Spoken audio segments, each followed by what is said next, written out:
دیکھیے قرآن الکریم میں پہلے ہی بتایا گیا ہے ذالک الکتاب لا ریب فیہ ھدی للمتقین، بے شک اس کتاب میں کوئی جال نہیں ہے اور یہ ہدایت ہے متقیوں کے لیے۔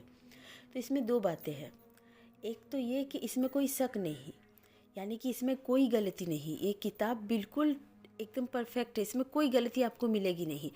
اور دوسری یہ کیا ہے کہ یہ متقیوں کے لیے ہدایت ہے۔ تو ہمیں یہ سمجھنا ہے ہدایت کیا ہے اور متقی کون ہے۔ متقی وہ ہے جو اللہ سے ڈرے۔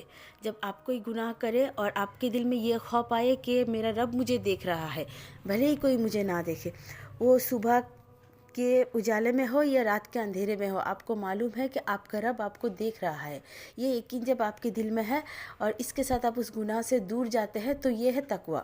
تو یہ متقیوں کے لیے ہدایت ہے۔ اب ہدایت کیا ہے؟ ہدایت وہ نور ہے جو کہ صحیح اور غلط میں فرق جو ہے انسان کو سمجھا دیتا ہے، یہ ہے ہدایت جو اللہ کی طرف سے ہی آتا ہے۔ جب اچھائی اور برائی دونوں ہی آپ کے پاس آئے تو آپ کو پتہ چلے کہ یہ اچھا ہے، یہ برا ہے، یہ صحیح ہے، یہ غلط ہے، تو یہ جو سوچ میں آنا اسی کو کہتے ہیں ہدایت۔ تو اللہ ہمیں عطا کرے۔